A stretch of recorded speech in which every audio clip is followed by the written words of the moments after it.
अबिल कासिम मुस्तफ़ा मुहम्मद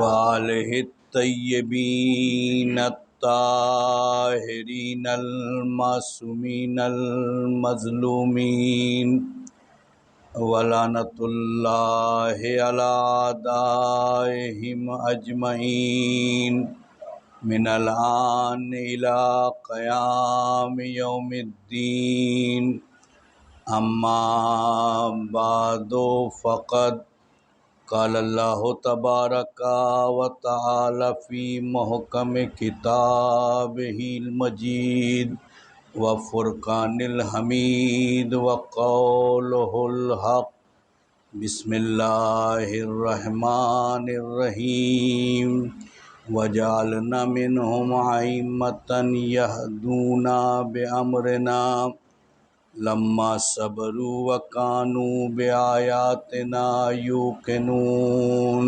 सल्लल्लाहु अलैहि मोहम्मद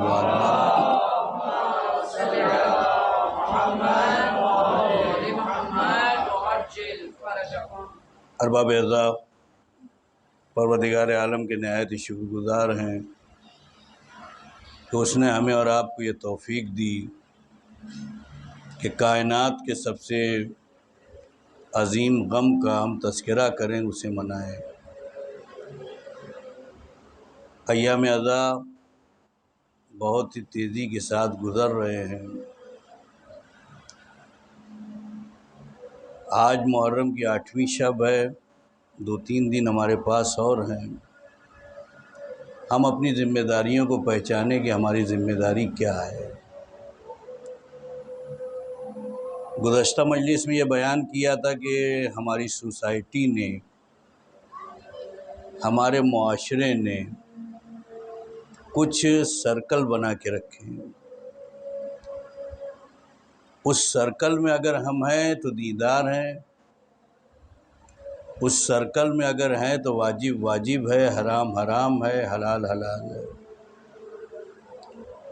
जहाँ हमने उस सर्कल से कदम बाहर निकाला, अब वाजिब वाजिब नहीं है, अब हराम हराम नहीं है, अब हलाल हलाल नहीं है। हमारा और आप का मसला ये है कि हम इमाम को मानते हैं, इमाम मज़लूम को, लेकिन आया इमाम मज़लूम से ये मोहब्बत सिर्फ मुहर्रम की इसी 10 दिन तक है? इमाम मज़लूम से मोहब्बत मुहर्रम, सफ़र, ये 2 महीना 8 दिन तक है? या इमाम मज़लूम का हक़ हमारी ज़िंदगी, पूरी ज़िंदगी पर है? जब तक हम ज़िंदा हैं, इमाम का ये हक़ हमारी ज़िंदगी पर है। जब मैं किसी से कहता हूँ कि आप मस्जिद में आए नमाज के लिए, मजलिस में आए, तो जवाब ये मिलता है कि मौलाना साहब हम आना तो चाहते हैं, लेकिन हमारे सामने रोज़ी रोटी का भी मसला है। हम अपने बच्चों की रोज़ी का इंतज़ाम करें या आपकी मस्जिद में आके नमाज़ पढ़ें। और वाक़ई ये मसला है।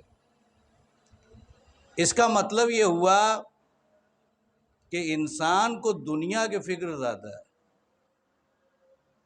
फ़िक्र दुनिया में इतना गर्क है कि उसे आखिरत के बारे में सोचने का मौका बहुत कम मिलता है। लिहाजा बेहतरीन तरीका यह है कि फ़िक्र दुनिया को कम कर दिया जाए। अगर दुनिया की फ़िक्र कम हो जाएगी तो इंसान आखिरत के बारे में सोचेगा। तो अज़ीज़ान गिरामी, अल्लाह ने तुम्हारी रोज़ी लिखी है, और जो रोज़ी लिखी है वो तुम्हें मिल के रहेगी। वो अमीर अल मोमिनीन का वो वाक़या मैंने बयान किया था। इंसान की जल्दबाजी उसके रिज़्क़े हलाल को रिज़्क़े हराम में तब्दील कर देती है। बदल देती है। ये एक मसला। दूसरी चीज़ है कि अगर हमें कुरान की बात पर यकीन है, अगर हमें नबी की बात पर इत्मीनान है, तो रोज़ी के मसले में हमें और आपको परेशान होने की ज़रूरत नहीं है। मैंने पहली मजलिस में कहा था कि हमारा सबसे बड़ा आलमिया ये है, कुरान को मानेंगे लेकिन कुरान की बात नहीं मानेंगे, नबी को मानेंगे मगर नबी की बात नहीं मानेंगे, इमाम को मानेंगे मगर इमाम की बात नहीं मानेंगे। तो अगर हम वाकईन अल्लाह को मानते हैं तो हमें अल्लाह की बात को भी मानना होगा। अगर हम नबी को मानते हैं तो हमें नबी की बात को भी मानना होगा। अगर हम इमाम को मानते हैं तो हमें इमाम की बात को भी मानना होगा। आए उठा के देखें कि कुरान रोज़ी के सिलसिले में क्या कह रहा है। कुरान आवाज़ दे रहा है, वमा मिन दाब्बतिन फिल अर्द इल्ला अलल्लाहि रिस्कुहा। रूए ज़मीन पर कोई ऐसी मखलूक नहीं है कि जिसके रिस्क की जिम्मेदारी परवरदिगार ने न ली हो। चाहे मैं हूं, चाहे आप हों, चाहे कोई और हो, हम इस रूए ज़मीन की मखलूक हैं, तो हमारी रोज़ी की जिम्मेदारी परवरदिगार ने ली है। ये कुरान कह रहा है। रवायतें उठा के देखी तो पैगंबर इस्लाम इरशाद फरमाते हैं कि जिस तरह से मौत तुम्हारा पीछा करती है, वैसे ही तुम्हारी रोज़ी जो है वो तुम्हारा पीछा करती है। मौत से छुटकारा मुमकिन नहीं है, कहीं पर भी आप भाग जाएं, आने वाली मौत आपको आके रहेगी। इसी तरह रोज़ी से भी छुटकारा मुमकिन नहीं है। जो रोज़ी आपके लिख दी गई है वो रोज़ी आपको मिलकर रहेगी। यही वो रवायत थी कि जिसे अमीर अल मोमिनीन हज़रत अली इब्न अबी तालिब अलैहिस्सलाम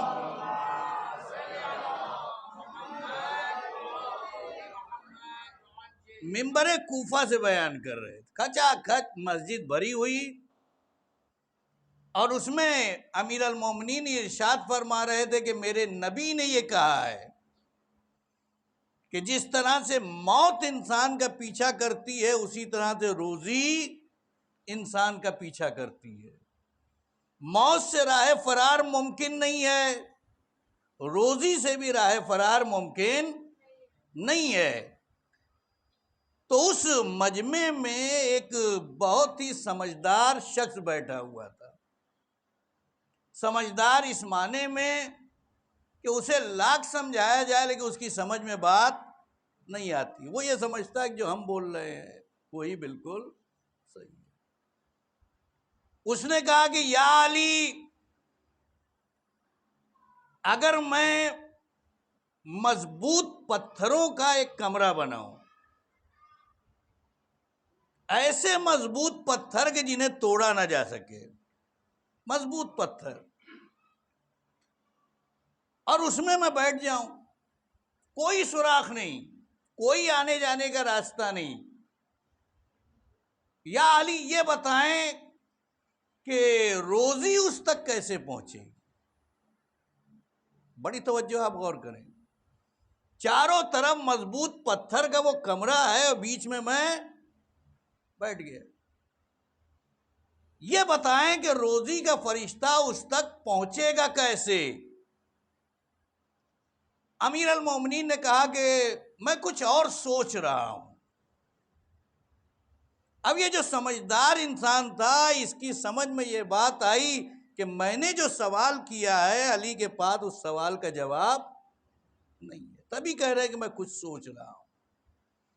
लिहाजा पहली मर्तबा सवाल जो है वो थोड़ा आहिस्ते से किया था। अब दूसरी मर्तबा सवाल जब किया तो आवाज थोड़ी और बुलंद। कि या अली बताएं कि उस तक रोजी पहुंचेगी कैसे। फिर अमीर अल मोमिनीन ने कहा कि मैं कुछ और सोच रहा हूं। अब इसकी समझ में यह बात आई कि शायद मैं कायनात का पहला इंसान हूं कि जिसने अली से सवाल किया और अली का मेरे सवाल का कोई जवाब नहीं था। लिहाजा ये आवाज और ज्यादा बुलंद हुई।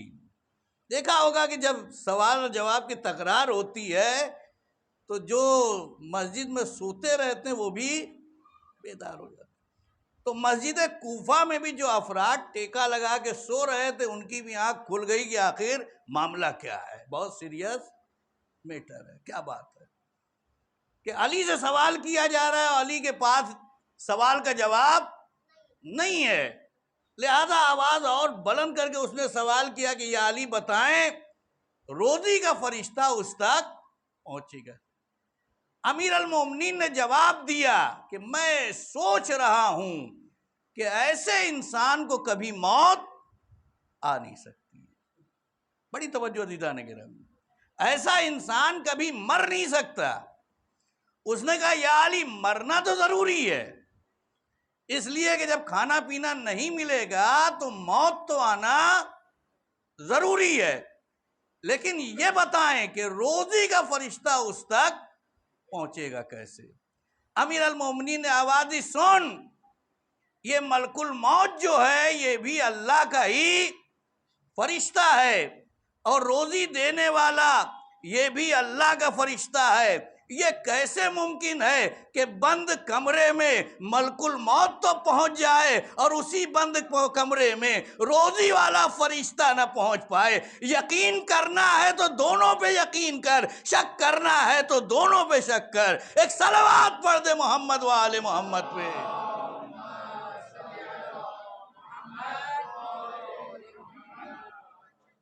मौत का जैसा यकीन होना चाहिए वैसा ही यकीन रोजी के बारे में। लेकिन हम और आप रोजी के मसले में परेशान। याद रखिए, ये परेशानियां जो होती है ये भी दो तरह की होती हैं। एक परेशानी तो वाकईन परेशानी है, हकीकी बेचैनी है, और एक परेशानी है कि जो हमारी खुद की पैदा की हुई है। वो हकीकी बेचैनी नहीं है, हकीकी परेशानी नहीं है, वो परेशानी हमने खुद से पैदा की है। मैं मिसाल के जरिए बात को वादे करना चाहता ताकि बात आपकी समझ में आए। मिसाल के तौर पर हमें सुबह के 10 बजे गोदान एक्सप्रेस पकड़नी है यूपी जाने के लिए, आजमगढ़ जाने के लिए गोदान एक्सप्रेस पकड़नी। ज़ाहिर सुबह 10 या 11 बजे का टाइम है। हम सुबह उठते हैं, जो टिकट है उसे देखते हैं, सवारी का इंतज़ाम करते हैं, रास्ते में तो खाने पीने का इंतज़ाम करते हैं, और राइट टाइम पे हम गाड़ी वाले को बुलाते हैं कि इस टाइम पे आ जाना ताकि हम 10 बजे तक जो है स्टेशन पहुंच जाए। ये जो आप सुबह उठकर ये सारा इंतज़ाम कर रहे हैं, इसे शरीयत, ये तदबीर है। ये क्या है? तदबीर है, ताकि राइट टाइम पर आप प्लेटफॉर्म पे पहुंच जाएं और आपकी ट्रेन मिस ना हो। ये जो परेशानी है ये हकीकी परेशानी है। 2-3 घंटे पहले इंसान को परेशान रहना चाहिए कि टिकट वगैरह जो अच्छी तरह से देख। और एक परेशानी है कि जो हमारी पैदा की हुई है, जाना है हमें कल सुबह 11 बजे और आज ही सुबह से हम परेशान हैं। सामान वगैरह रखा या नहीं रखा, गाड़ी वाले को हमने जो है बुक किया या नहीं किया, अगर रास्ते में गाड़ी का टायर जो तो फट जाए तो क्या होगा, कहीं बारिश आ जाए तो क्या होगा। खुद भी परेशान है, पूरे घर वालों को परेशान करके रखा है। तो ये जो परेशानी है ये हकीकी परेशानी नहीं है। ये हमारी अपनी पैदा की हुई परेशानी है कि जो हमने ये तो खुद से पैदा की है। अगर बात समझ में आ गई तो अब आए रोजी के मसले में। ये जो रोजी का मसला है, ये रोजी की परेशानी है, ये हकीकी परेशानी है या हमारी अपनी पैदा की हुई परेशानी है? अल्लाह तो कह रहा है कि मैं तुम्हें रोजी दूंगा। वो रोजी हासिल करने के लिए आपको सुबह निकलना है, काम तलाश करना है ताकि आपको रोजी मिल जाए। ये तदबीर है। और एक है क्या मालूम कल मिलता है या नहीं मिलता, आज ही खा लो, या तो कल का क्या भरोसा। परेशानी, तो ये परेशानी जो है अपनी पैदा की हुई परेशानी।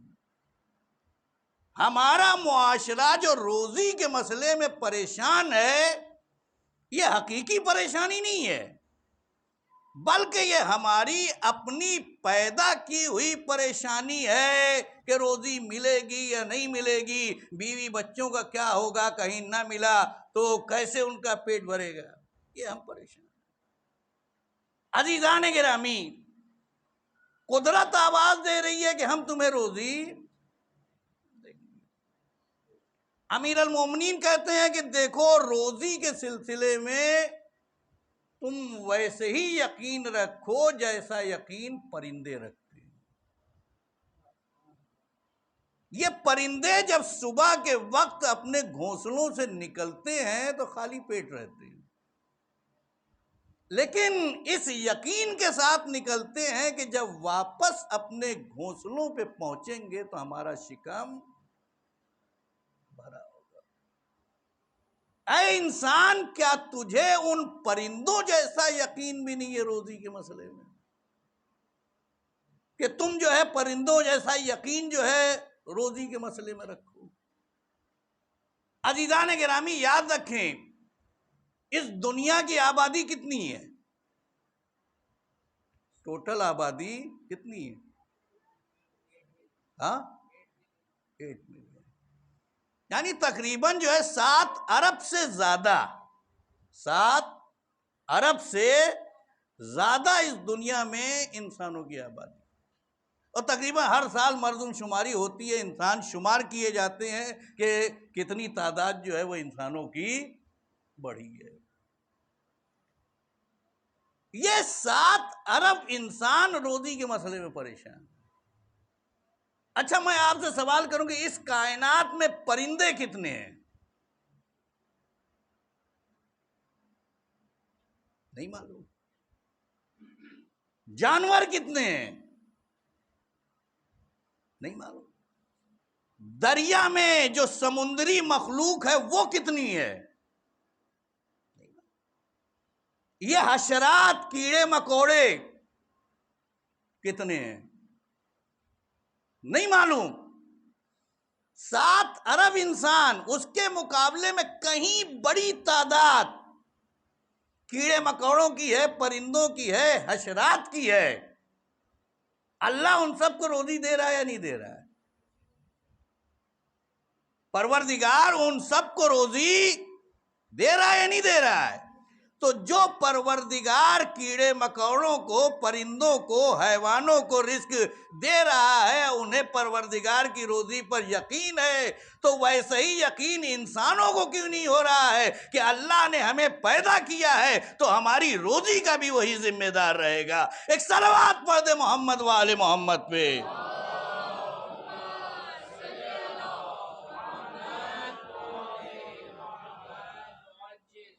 तारीख ने कहा कि जनाब सुलेमान पैगंबर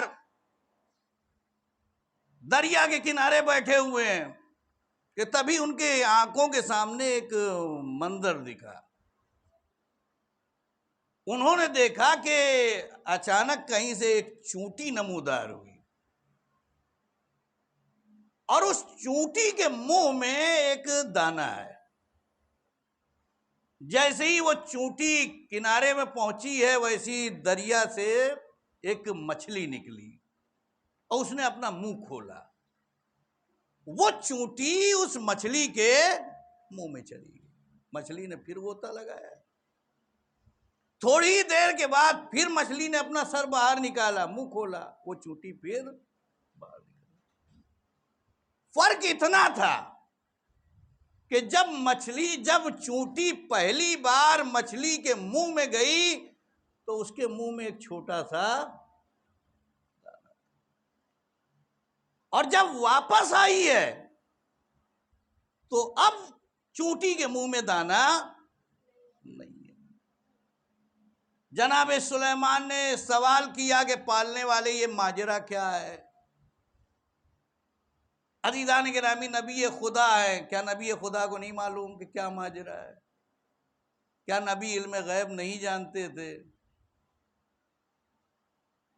तो अज़ीज़ान गिरामी, हमारा अकीदा है कि नबी इल्म गैब जानता है। एक बड़ी बहस है इसके बारे में, उस बहस के अंदर नहीं जाना है। बहरहाल जो है, अल्लाह जितना चाहता है उतना गैब का इल्म अंबिया के हवाले कर देता है, लेकिन उसके बावजूद जनाब सुलेमान परवरदिगार से सवाल कर रहे हैं कि पालने वाले ये माजरा क्या है। तो ये सुलेमान का सवाल करना ये उनकी जहालत पे मबनी नहीं है कि जनाब सुलेमान जाहिल तो उनको इल्म नहीं था। हमने कुरान में देखा है कि परवरदिगार आलम ने जनाबे मूसा से सवाल किया कि वमा तिलका भी यमीन का या मूसा, ऐ मूसा तुम्हारे हाथ में क्या है? कहा कि नहीं? तो क्या अल्लाह को नहीं मालूम था कि जनाबे मूसा के हाथ में आसा है? लेकिन उसके बावजूद जनाबे मूसा से ये सवाल हो रहा है कि ऐ मूसा तुम्हारे हाथ में क्या है? और जनाब मूसा भी जवाब में ये नहीं कहते हैं कि पालने वाले तू आलिमुल गैब है, तुझे तो सब मालूम है कि मेरे हाथ में क्या है। बजाय इसके कि जनाब मूसा परवरदिगार से कहते, जनाब मूसा ने जवाब भी दिया कि मेरे हाथ में जो असा है इससे मैं जानवरों को हकाता हूँ और इससे मैं फलों को तोड़ता हूँ, जब चाहे इससे मैं अपना साया कर लेता हूँ। एक पूरी लंबी चौड़ी फहरिस्त जनाब मूसा ने बयान। तो इसका मतलब यह हुआ कि हर सवाल और जवाब जहालत की बुनियाद नहीं होता है। सवाल करने वाले को भी मालूम है, जवाब देने वाले को भी मालूम है कि कज़िया क्या है। यह हमें और आपको समझाने के लिए आवाज कुदरत आई, यानी वो चूंटी जो है वो खुद गोया हुई। कहा कि या नबी अल्लाह, अल्लाह ने दरिया की तहों के अंदर कुछ गार बनाए, उन गारों में ये तो पथरीले पत्थर हैं, वो पत्थर शिगाफ्ता है। उस पत्थर के अंदर अल्लाह ने एक ऐसे कीड़े को पैदा किया है कि जिसके ना नाक है, ना मुंह है, ना आंख है, वो बेबस है। अल्लाह ने उसकी 24 घंटे की ग़िज़ा एक दाना रखा है। बड़ी तवज्जो, एक दाना वो 24 घंटे जो है उसकी ग़िज़ा है। अल्लाह ने मेरी ये ड्यूटी लगाई है कि मैं दाना लेकर आऊं, मछली मुंह खोले और मैं जो है उस कीड़े तक वो दाना पहुंचाऊं।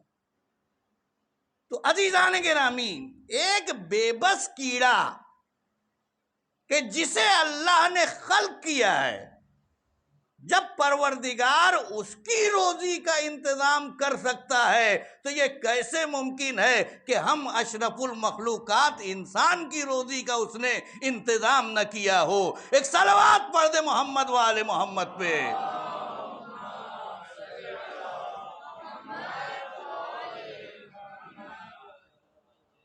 अब आप कहेंगे कि जैसे अल्लाह जो है उसे रोजी पहुंचा रहा है वैसे ही हम तक पहुंचा दे।